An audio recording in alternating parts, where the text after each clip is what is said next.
So I will say hello and thank you for watching the replay.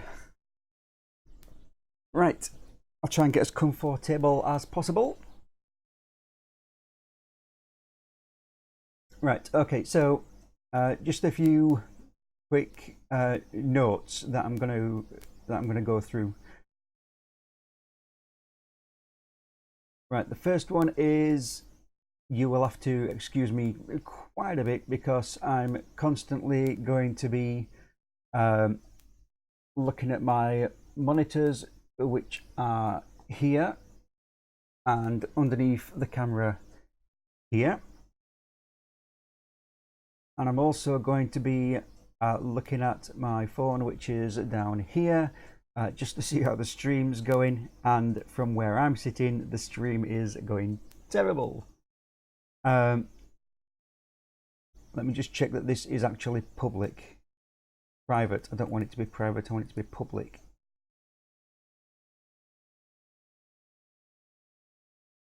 Changes being saved. On.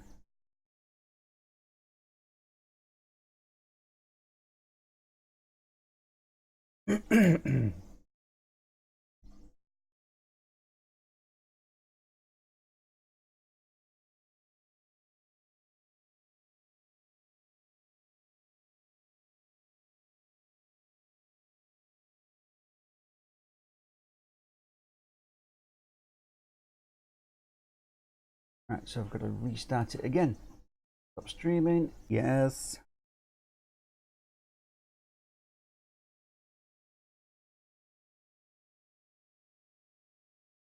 Right, okay. Stream is resumed.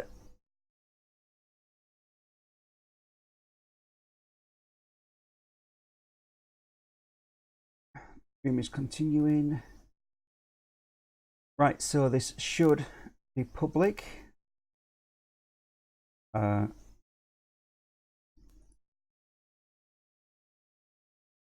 Although I'm not actually seeing anything, let me just tap on that there.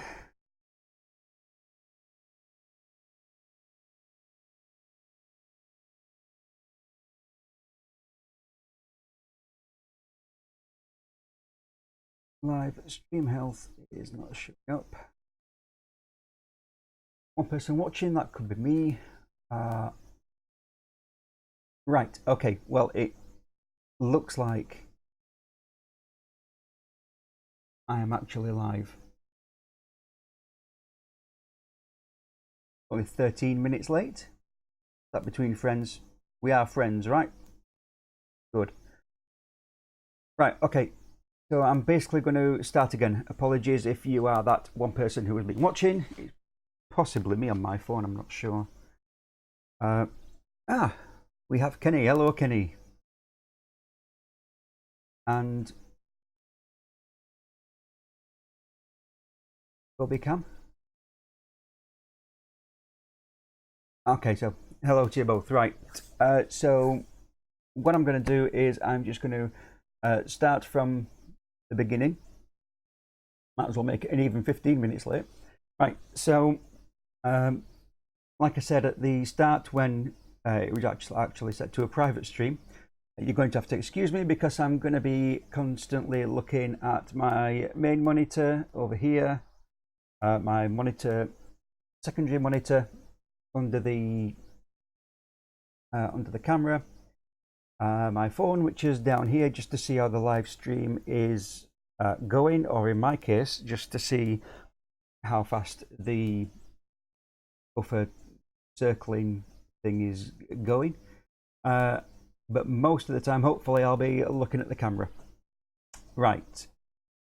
So this is obviously my my first live stream. You may be able to tell. And after this, in a determined effort to stop saying after this, and when I maybe edit it and upload it, because I think I'll be editing this and uploading it to Facebook so that they can get a dedicated video, which will help my YouTube stats. I will be doing an count, and you'll notice that I say it quite a bit. Right, so let me go to my notes here. Right, so the things that I'm going to be covering, unless anything goes wrong, is as it says down the bottom. It's just a quick hello, and then I'll be going on about myself, really. Not because I'm conceited, just because I'm conceited. So I'll be talking about my past, present, and future, as you may have guessed from the title, and then I'll be going on to what projects I have at the moment, how you can help, what project you think, or what video you think I should do next, because I've got several in mind, but I'm not really sure which one to cover at the moment. Right, so I'll tell you a little bit about myself. You will also constantly, you will have to excuse me, because I will be constantly changing positions. I may even have to lay down and carry on the stream while I'm laid down. I will just mention as a side note that I spent over 2 hours last night fine-tuning my settings so that this stream would go well, and after a few hours I got it so that it was absolutely fine and there weren't any issues. And sod's law, I come to it this morning and the stream health is apparently terrible, according to YouTube. Wants to make its mind up. Last night it was okay. Right, okay. So I'll carry on anyway, whether the stream is good, bad, or or indifferent. Right, so I joined the British Army in 1998, I believe.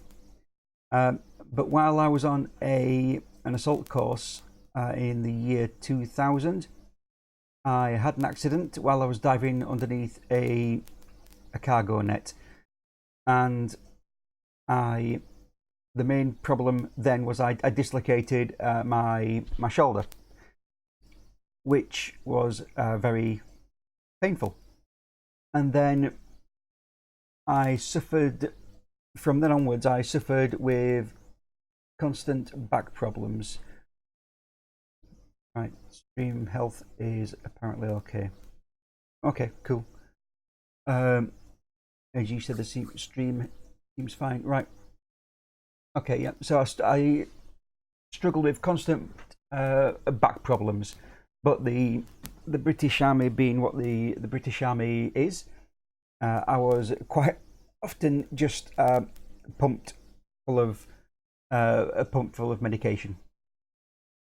Now this went on, but because I was an explanation I've been given is because I was quite active at the time. I at one point I ran for my regiment, doing a 100k, 63.5 miles, something like that, race. I used to swim for my squadron from time to time, and apart from that, there was always general exercise, cycling, and things like that. And the explanation I've been given by a few people is the muscles around the spine were just in a decent state, and they held everything together, basically.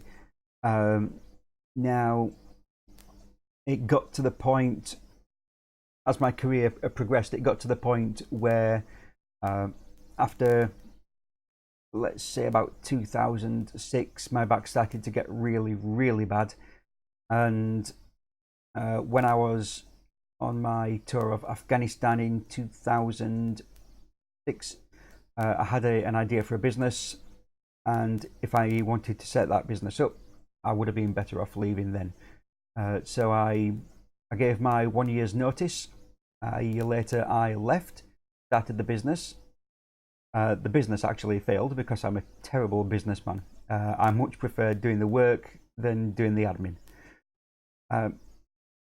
But as a result of that, my fitness levels dropped because I didn't have time for any of it. And that's when my back problems started again. I went to my doctor here in the UK, my local doctor.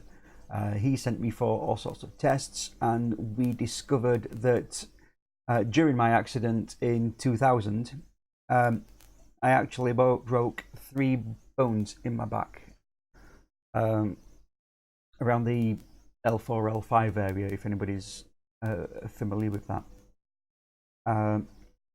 Now, I had an operation to put that right, and I was going to get some B-roll footage of the X-rays and everything. I just haven't had time. So, yep. So the operation went well, and I began working again. This time I was employed as a software engineer in Leeds, Yorkshire, which is about 30 miles from here.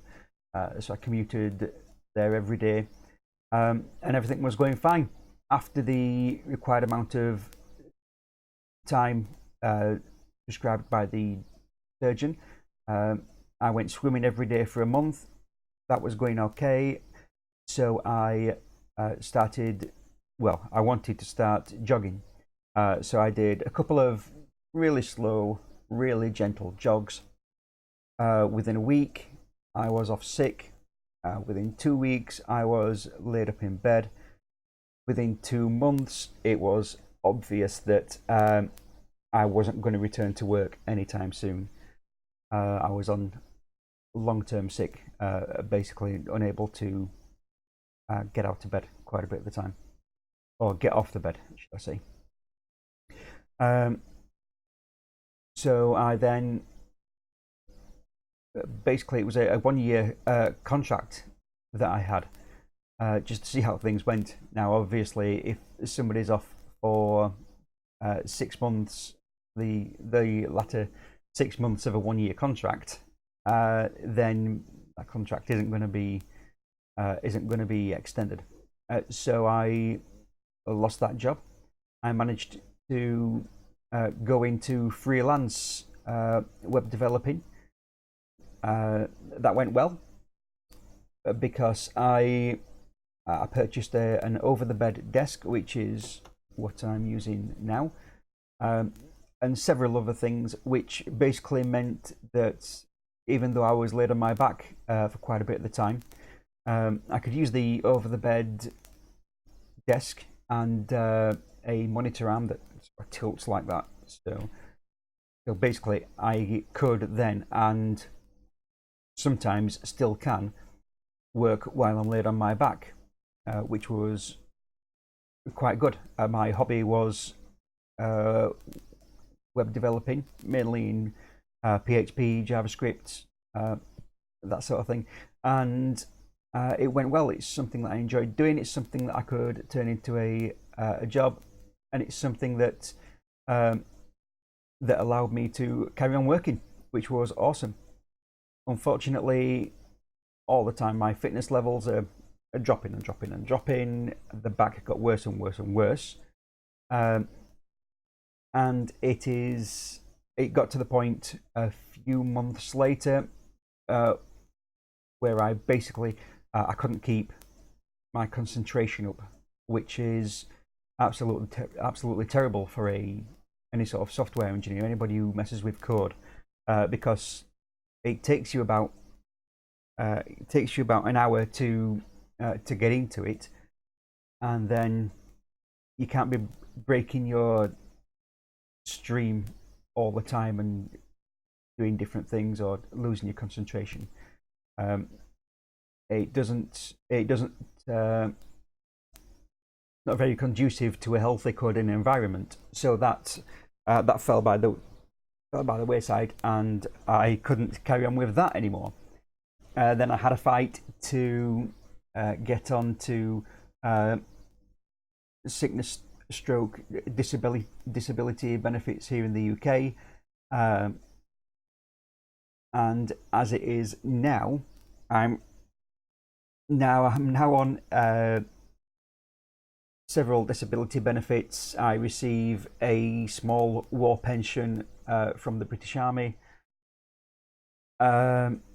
Most of the time, I am laid on this, which is I think it's called a day bed. But most of the time, I'm laid on this.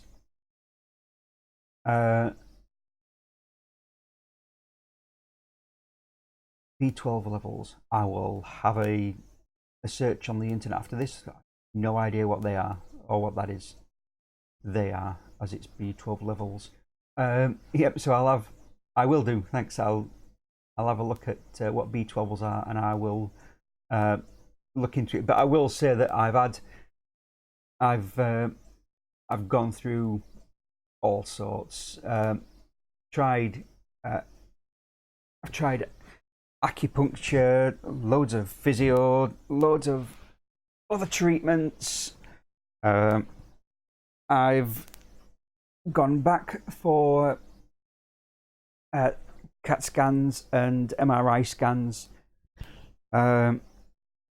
with the surgeon, and he's informed me that as far as he's as far as he is aware, the operation was a success. There is no movement. It doesn't look like there's any movement in the metalwork in my spine.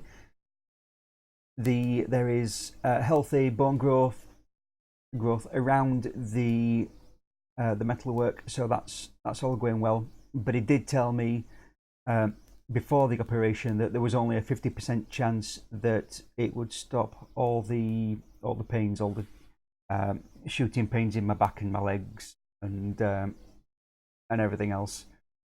As it happens, it hasn't stopped. It's still getting much worse. The past 2 days, I've not really been able to move off here. I couldn't even take my son to on the 10-minute drive to my mum's yesterday to stay there the night. Right, so let me just check this. Right, I'm just going to check my notes. Right, so history: number 1, joined the army. Yep, broke my back and dislocated my shoulder. My shoulder was the main priority after the accident because it was dislocating several times a day after the initial accident. I had an operation, I think it was in about 2004, while I was stationed in Germany to fix that. That was okay until about 2008, and now it is... right, you can't hear, right, sorry. Right,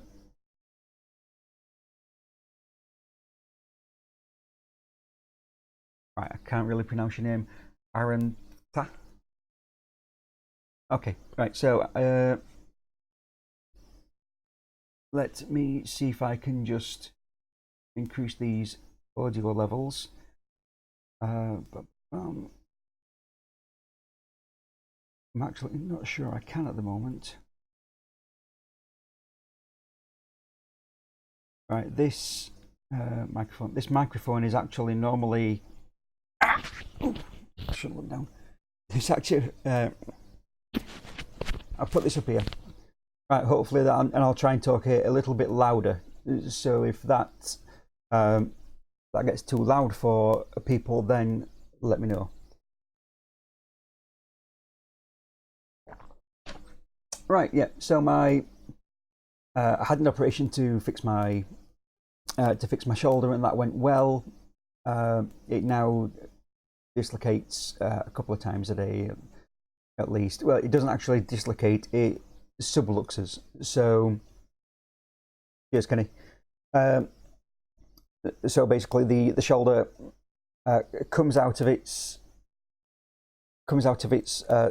the ball of the shoulder comes out of its socket and sort of balances on there. Anything can cause it. Sometimes I don't even have to move my arm, or just move it a little bit and it will do it. So if you notice me, pardon me, hi Nigel, sorry.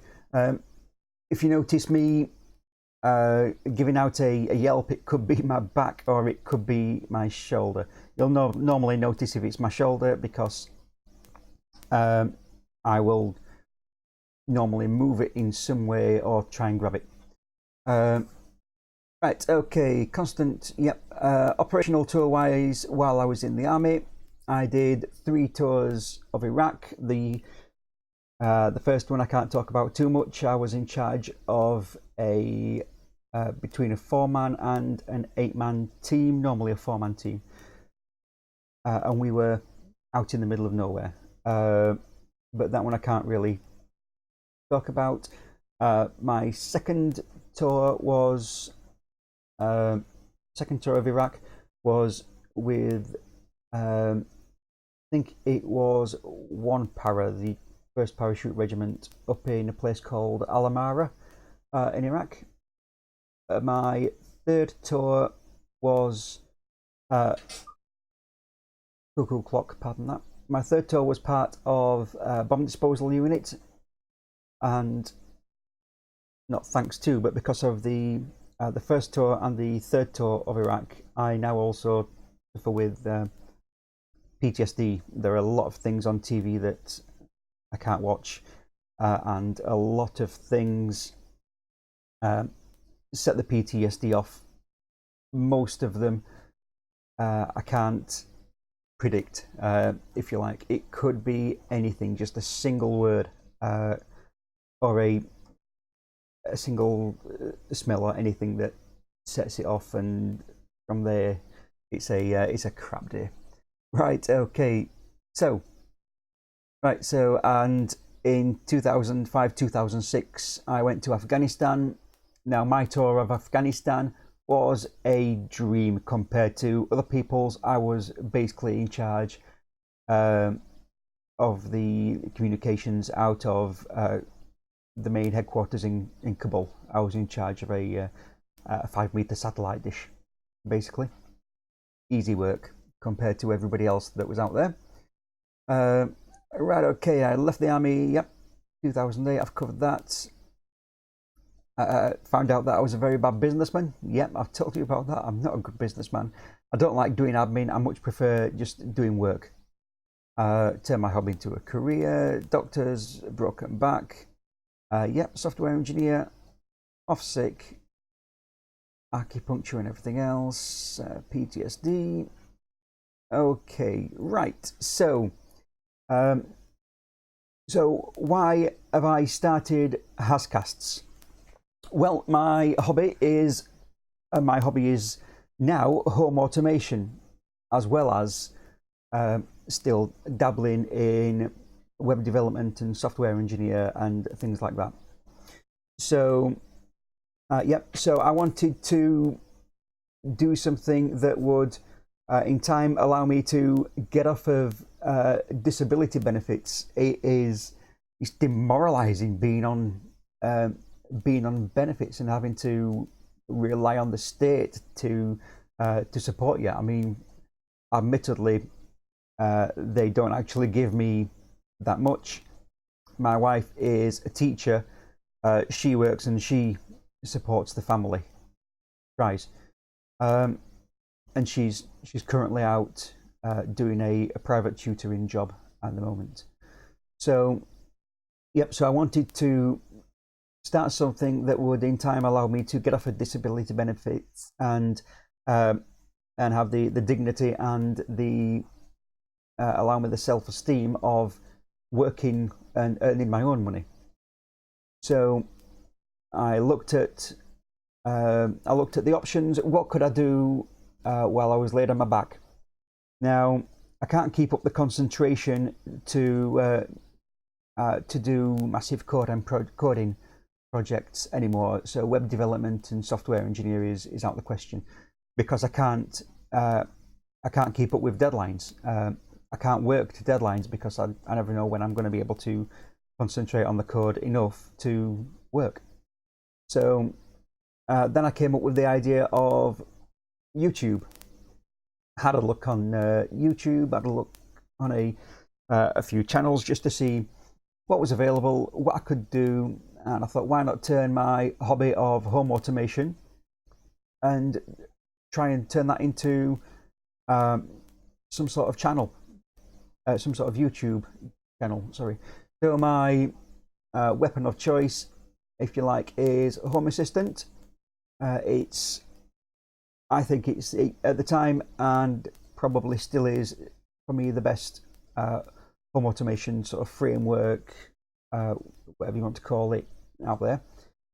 So I set up Hascasts, which, if you've not seen my original, not logo is the wrong word.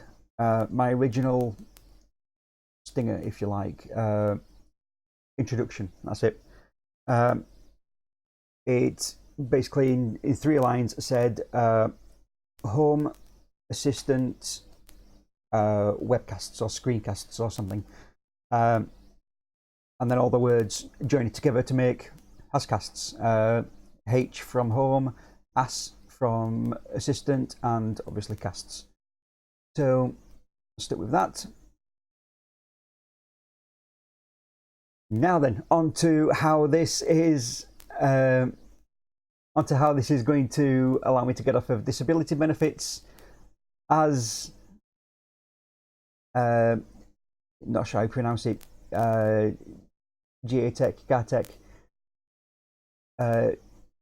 points out in the chat, my plan is for affiliate marketing, because, as he or she says there, YouTube ads are very poor. Especially, they're okay for people who have millions of subscribers and things like that, but when you're dealing with a niche topic like home automation and Home Assistant, the ads are going to be negligible. I may not even, when I am eligible to turn ads on, which is 1,000 subscribers, which I've already passed. Thank you to everybody who subscribes. And 4,000, I believe it's, 4,000 hours of YouTube watch time. I may be on about 2,000 or something like that. But once I'm eligible to turn on, even once I'm eligible to turn on YouTube ads, for the amount that it will be bringing in, I don't think I will.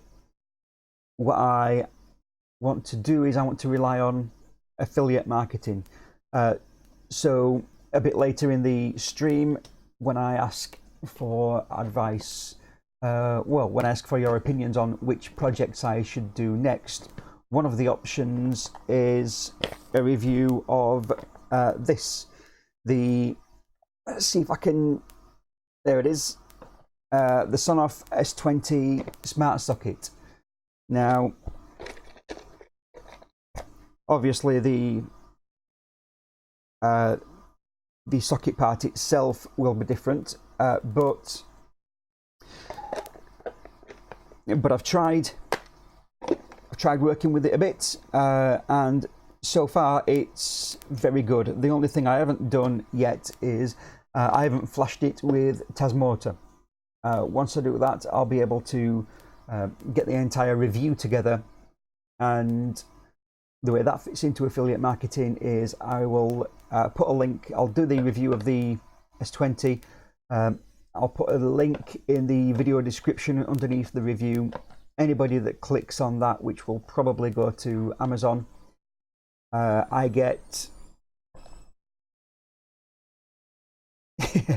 I was in the the TA as well.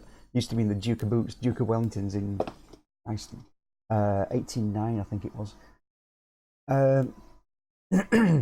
Sorry, I digress. Yep, so I'll put a link to that. Anybody that clicks through and buys it from Amazon, I get about 4 or 5%.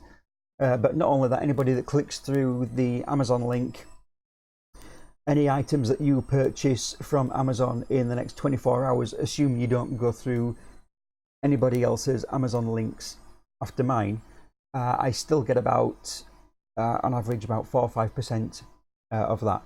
Now, with affiliate links, it's important that the people who are buying the items don't pay anything extra. And as far as I'm aware, all the time that's true. You will pay extra in the long term because it's obviously part of Amazon's pricing strategy.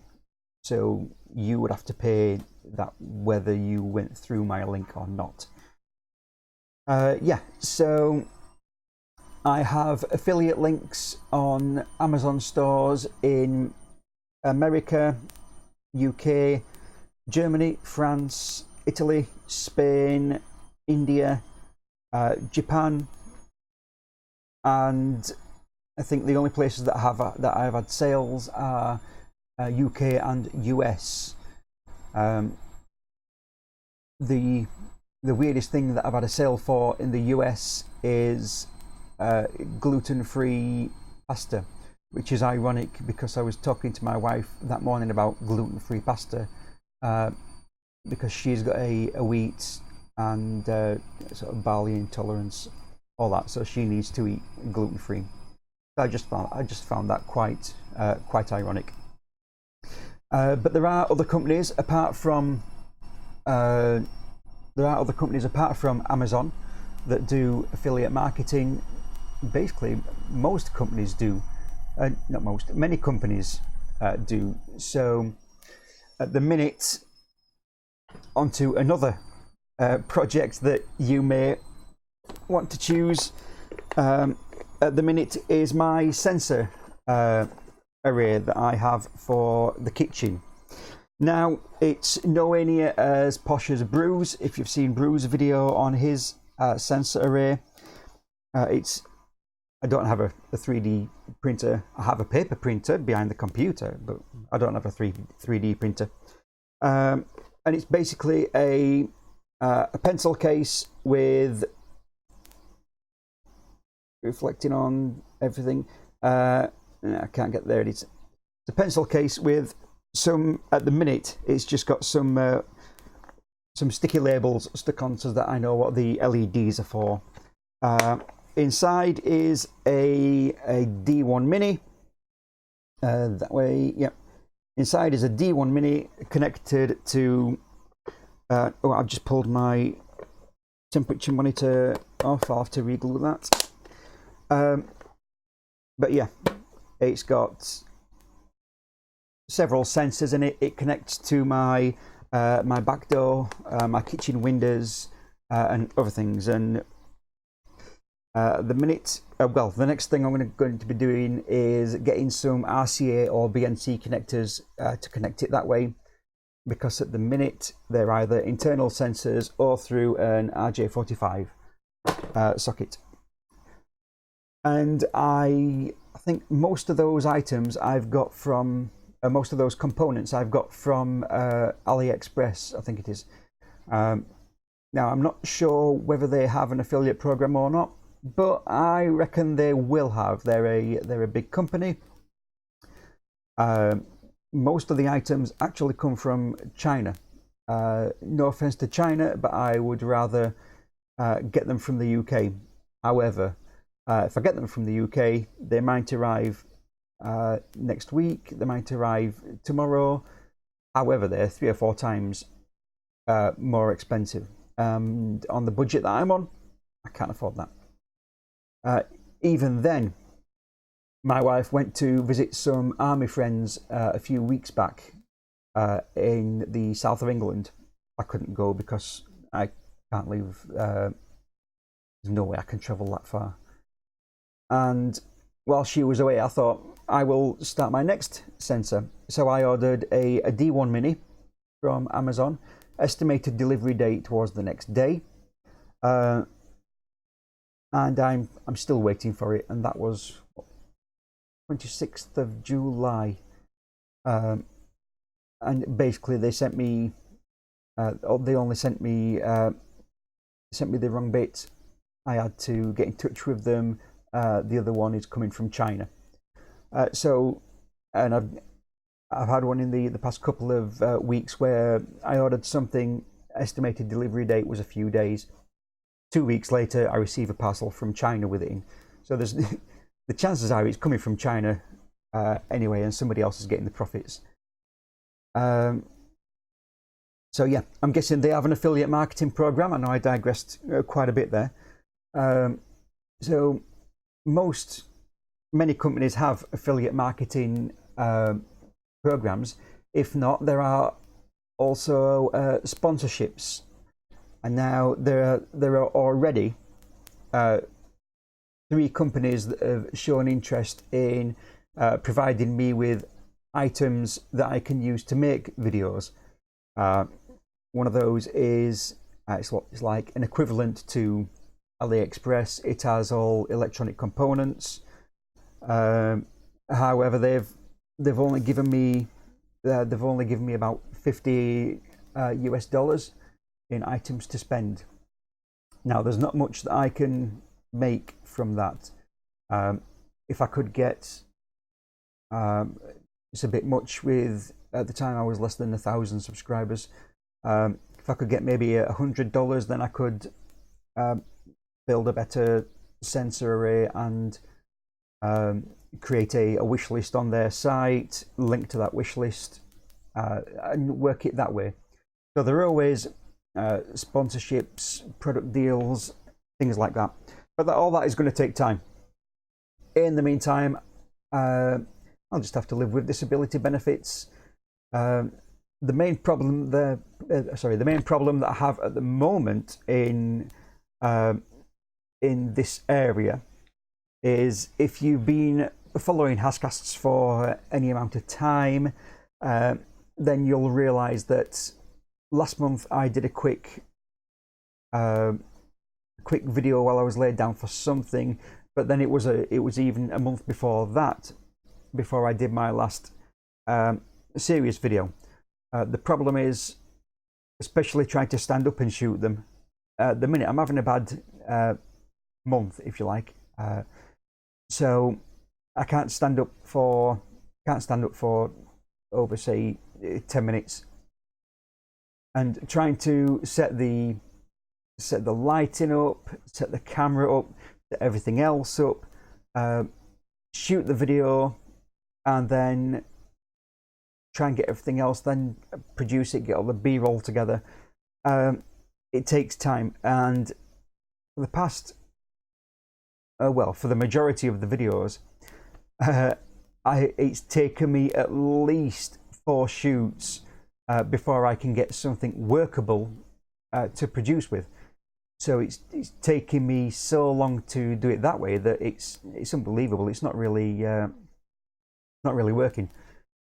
So I think for the time being, quite a few of my videos will be live videos.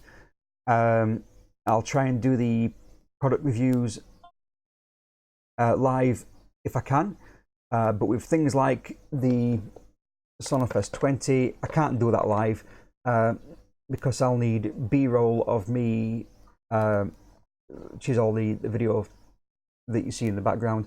I'll need B-roll of me flashing the Sonoff, then testing it, all screenshots and videos from my Android device, from my phone, and that all takes time. But most of the videos I think I'll be doing live for the time being and the future. Things like fitting the sensor array. I think I'll be doing live streams on things like that. Some of them may be short, some may be long, and where I can, I will intersperse those videos with some some production type videos, like the ones that are already in my video library. So, excuse me. So that tea's cold. So that brings me on to maybe you can help in what video I should do next. So in the video description, I've put a few choices down. If you've seen the Home Assistant Automations series, I think there was an introduction video, then a bit on I can't remember what the second video was. Sorry, introductions video, then the second video, and the third video is due to be an episode dedicated to Home Assistant automation triggers, and what the triggers are, how to write them, different ways to write them, that sort of thing. So that's one option. To carry on with that playlist, with that Home Assistant automation series. The next option is do the Sonoff S20 review. Option 4 is tens machine. Yeah, I'll come back to that in a second. Option 4 is the sensor array. How I built it, what parts, how you can build one. I mean, that is on a budget. That probably cost me, I don't know, the equivalent of $20, maybe £15–20. So that's not too bad. And if you're not aware of it, Home Assistant has a new, it's not a system, a new feature out. I think it's been around for the past sort of 3 or 4 releases, called Lovelace, and it basically allows you to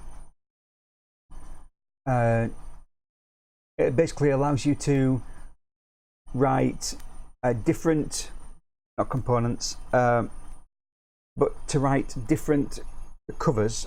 Basically, you can make up your home automation screens, if you like, very dynamically, and so that you don't have to sort of refresh Home Assistant if you say change one of your sensors, that sort of thing.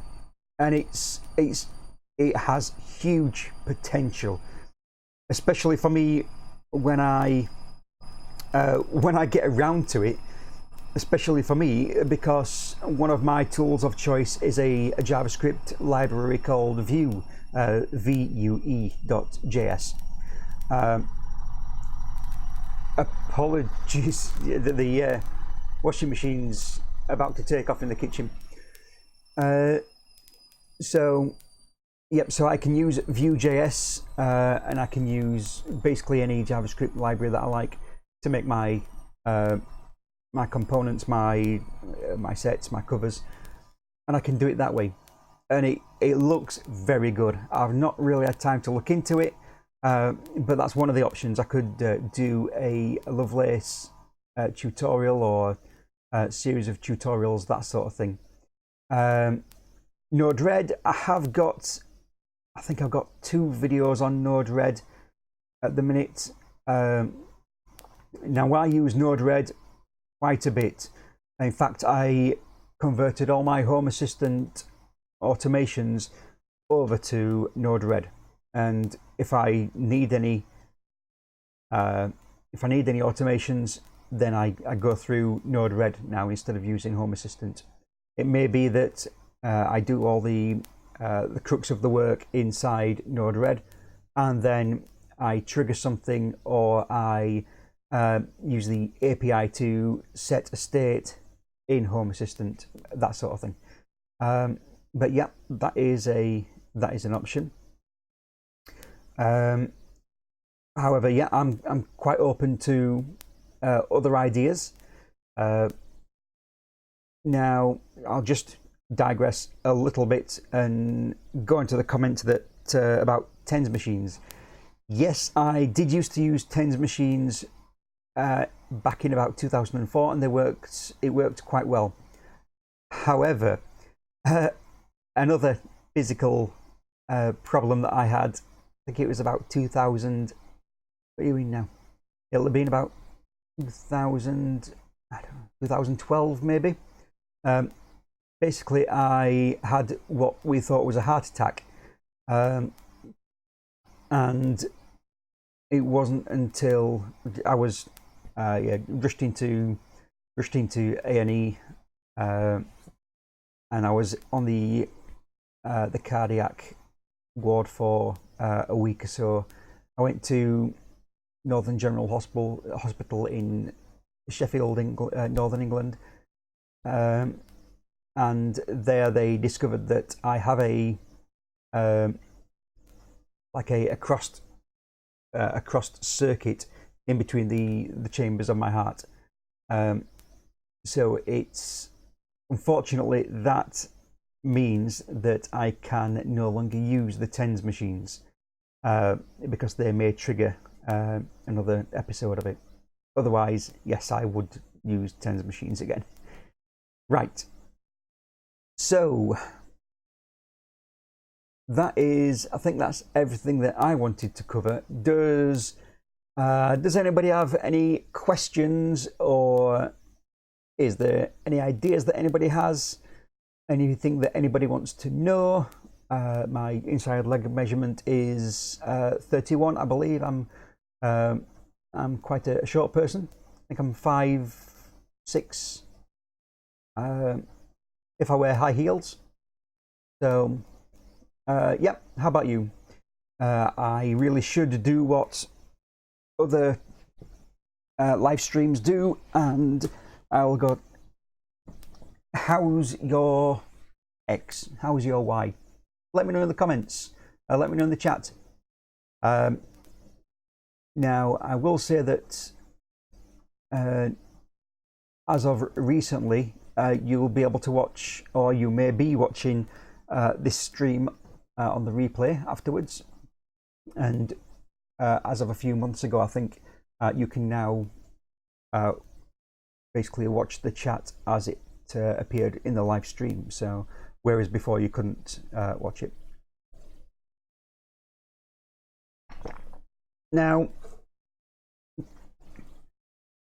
another idea for a video that I had was basically using, if you're not aware of it, using the Arduino IDE. So, but using it to configure, say, an Arduino or a D1 Mini or a Node MCU or something like that. But how to program those with a basic amount of coding knowledge, not having to delve deep into the code. I mean, with, I think it's C# or C++ that they use, pardon me, or something like that. And I have no experience in that coding language whatsoever. However, I've managed to get together a decent Arduino sketch to upload to all my D1 minis. They're all slightly different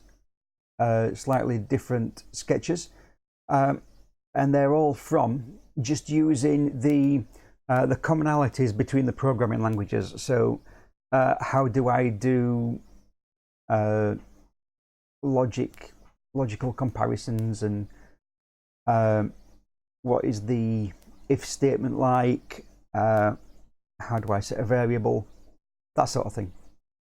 So, cheers, Dave. Yep. So, if you're not using the chat, Dave said that he subscribed to learn about Node-RED. Yeah, Lovelace.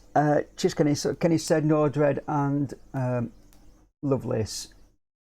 Node-RED. Yeah, I can do. In fact, I believe the Node-RED video that I did was a series introduction, and I just never got around to finishing it. The problem is I've got so many video ideas. I've actually got a semi-decent list somewhere, and the ideas keep on overtaking everything. Or it's like I've started the Home Assistant automations series, and I've done the first 2 videos, but now Lovelace has come on the scene. And to be honest, I'd like to get a Lovelace tutorial done so that it sets the stall out on YouTube, if you like, because I'm not actually sure whether there are any. I think there are a couple of Lovelace videos on YouTube, but it seems as if, from my comments, it seems as if quite a few of my subscribers are looking for the basic videos, how to set things up in layman's terms and things like that. Excuse me. Now I can do those. They're not a problem. My original plan was for an entire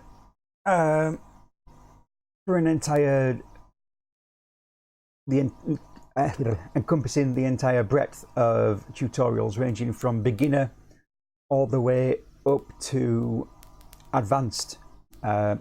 So another option for a tutorial is it will be quite a long live stream, I imagine, but basically creating a has.io add-on from scratch live, or creating a Home Assistant component live from scratch. What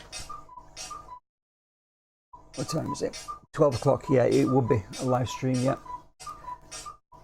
Right. So, yep. So creating a one of those live from scratch, along with all the learning. Well, I'd obviously do some learning beforehand, but all the debugging, all the trying to figure out why it's not working, and compare it, and considering I've never done either of those, that could take 3 or 4 hours. Now, you may be aware of Frank. He does quite a few of the has.io add-ons, and the IDE add-on for has.io. That is a brilliant add-on. I discovered a bug with it. I submitted an issue on its GitHub page, and the problem is I've not been able to find the time to, because I'm not that familiar with the system. I've not been able to find the time to get with it and to basically to fix it. It's something on my list. Right, so yeah, okay. Being military, you now lack direction and order and structure. Make a plan and stick to it. Get more sense of work. Yeah, right. So yeah, so my recent plan was the Home Automations series. So basically, Home Assistant Automations series. So basically, what I did is I did quite a bit of research on Home Assistant, and so that's Home Assistant in quotes on YouTube, and what searches are most popular in Home Assistant on in YouTube when it comes to Home Assistant. Now, the most popular ones revolve around automations, as they would. It's a home automation platform. So I thought, yeah, I'll do a series on Home Assistant automations. I think something's actually fallen. Yeah. Right. So yeah, I'll do a series on Home Assistant automations. Now that's good. Yep, that is where most of the YouTube searches are for Home Assistant. And the problem I have then is like I said, Lovelace comes on the scene. Now, do I wait and do I finish the Home Assistant series as I've started it, or do I interrupt it with a Lovelace video? The problem is, if I wait and carry on with the Home Assistant Automations series, by that time Dr. Z has got a Lovelace video out. I think Brew is on his way back, and that is going to be quite a major, well, a competitor's the word, because I think he's got 40,000 subscribers. When I looked maybe a month ago, Dr. Z had 10,000. I think he's now got 15,000 subscribers. I'm still grateful that I've got, I think it's 1,100 and something subscribers, and even for a channel of my age, that's quite good. So that's not to be sniffed at. However, obviously, I'm wanting to make this into a career, and although money is not my driving factor for doing this, it's something to keep my mind occupied. Because if I don't keep my mind occupied, that's when depression sets back in, and the PTSD can creep back in, because I'm concentrating on other things. So yeah, it's something.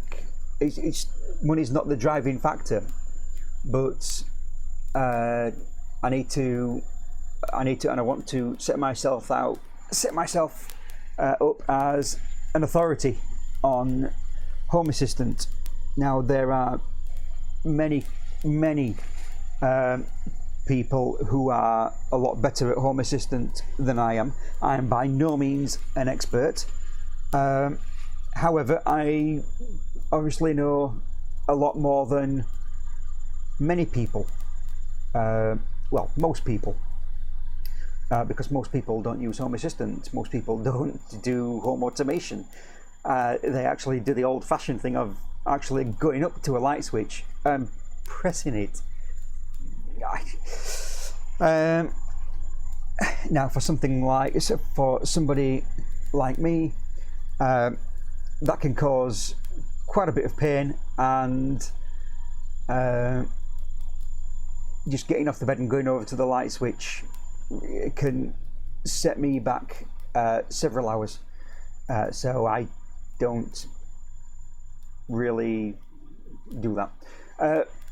So I like home automation. It allows me to do things. It allows me to think that I'm quite clever, when actually I'm only semi-clever. So I will say that another digression again. I know another, apart from depression, PTSD, another mental health problem I have is one called telephobia. And if you're following the chat, then you will see, PM me later if you want to chat on the phone. I can't use the phone. It may sound weird to so many people, but I just can't use the phone. So everything I do has got to be done by letter, by post, mainly if it's official, like cancelling my Virgin Media broadband and TV package because Virgin Media are crap. Everything like that has got to be done by letter, because companies like that, they don't make it easy for you to cancel. They don't put an email address on, and if I ever use the phone, I can count on my one hand the times that I've used the phone this year. And if I ever do, then it's got to be recorded. I've got an automatic recording app on my mobile, because there are times when I've actually agreed to contracts and I have no idea that I have, because I don't remember anything about the conversation when I am on the phone. I'm just so desperate to get off it, I say anything, I'll agree to anything. So I never know what I've done, and to be honest, quite often even the thought of using the phone sends me nearly to tears. So I use, as my phone, I use a Sony Xperia Z5. The reason I got this phone 4 years ago is because I love photography. So I never use it for phone calls, I just use it for photographs. Same as my Xperia. What? Come on. Same as my Xperia Z1. My Xperia L1, as you can gather, I've been a fan of Xperias until this time. I won't be getting another Xperia. Yeah, unfortunately, digression again. On another setup. Well, actually, right. I'll go through the chat. Get your wife to call me. I won't, because I won't ask for help. I never do. I will tell everybody that things are fine, even when they're not, even if it's my wife. So that's that. things go downhill, and I'll wait till I reach the bottom. Then I can start climbing the hill back up. Right, okay, so do you use Has.io or Raspberry Pi or another setup? Right, well, I originally started off on probably the same as many people if they've been with Home Assistant for a while. I originally started off with Home Assistant just by having it installed on a computer, which was the main way at the time. It was when Has.io was quite young. Now there's Has.io OS, I believe, but I don't know how far that is along. And then I wanted to try out Has.io, and I wanted to try out all the add-ons that it came with. Now, obviously, unfortunately, you can't try the Has.io add-ons if you're just using a normal version of Home Assistant. So I looked at the instructions, looked through the documents, and I found how to basically install Has.io inside a virtual machine. So I then created an Ubuntu virtual machine, because I use Linux anyway. Linux is my operating system of choice. I use Arch Linux. I hate Windows, and I haven't used it for years. I also hate, well, I don't hate, I dislike very much, right, my wife's on her way back. I dislike very much Mac OS and that sort of thing. Right, I know, cheers. I know you just want to tell. Right, yeah, so I then went onto a virtual machine running Has.io inside a virtual machine. Recently, several months ago, I basically moved onto a Docker install. Now, being a software engineer in my previous profession a few years ago, I was aware of Docker, but I'd never used it.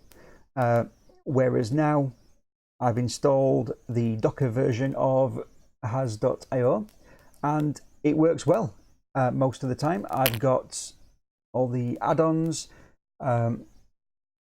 Thanks to this bug in Frank's IDE add-on, I'm slowly learning how to create, not how to create, but the ins and outs of the add-on, and what makes it tick, how to build it up, that sort of thing. So that's so that's going quite well, slowly. But yeah, at the moment I'm using has.io inside a Docker system, which works quite well. It doesn't take up it takes up hardly any resources, which I found very surprising. I thought it'd take up quite a bit of my system, but it doesn't. One thing I do need to do is I need to delegate quite a bit of my quite a bit of my the functionality of my computer, because on my computer I've got MQTT server, I've got a TV server from a satellite card, there's Home Assistant, Motion Eye CCTV system with 6 cameras. There is God knows how many services and systems running, and I'm surprised it hasn't blown up, because I think I built this computer many years ago. It must be 6 years ago plus I built this computer. Luckily at the time I was software engineering, web developing, and I installed 16 gig of RAM, and it was all top of the range then. Now it's workable. So I digress again. Yep, cheers for the offer. It is much appreciated. The help offer is much appreciated. It's just that I'm me, and I won't ask for help. And half the time I won't take help. I'll just try and find my own solutions to the problems, i.e. setting up a YouTube channel to try and get my dignity back. Right, I'm on the way converting from Hasbian. I never used Hasbian on Raspberry Pi. Yeah, I've never used it. One of the other things that I want to do is create a I'm not sure whether anybody is aware of it, but inside has.io there's I think it's the dashboard add-on, and before that there was, I can't remember what it's called, but it was a script, not component, but a script part extension to Home Assistant, and that had a similar functionality to the dashboard add-on, where it's all squares, and because my plan is to put dashboards on tablets and have those in the entrances to rooms and things like that. But the couple of times that I've tried it, it doesn't really work, because I get, let's say the tablet is there, I get 1 to about 3 blank screens, and then if you swipe onto the 4th screen, then I get all the sensors and everything. I've got a feeling it's because I'm using it not just inside Docker, but I'm using it inside Arch Linux and not Ubuntu. So there may be a component missing. I don't know. I think I've spent about an hour trying to fix it. After that, I just gave up. I've got bigger and better things to move on to. So I didn't spend long trying to fix it. I thought I'd just move on to something else. Eating. Right. So does anybody else have anything to ask? Want to know anything else? Yeah, over to you. I've got a few suggestions for the next video. I'll have a look back through the chat once I've finished, and I'll see if there's a general consensus. But oh, sorry, I shouldn't look down. Thanks. Yeah, that's all right. Just kidding. Yes, there's my wife. Yeah, that's not my fault. That's Jesus's fault. Blame him. Right. So, yeah, does anybody else have any questions or anything else they want to know? Any more suggestions? If not, I will call it a day with this. I love. My wife's not speaking. She's already warned the dog that I'll be speaking to myself while she's out. Right, I'm gonna go.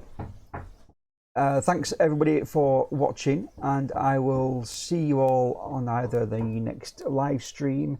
Bearing in mind what I've said, quite a few of the live streams are just going to be very quick, off the cuff ones, like fitting the sensor array and things like that. And I'll try and get a decently produced video done soon. Okay, cheers everybody. Right, how do I shut this thing down? I don't know. I think I'll go on to here. Right, see you later everybody. Bye.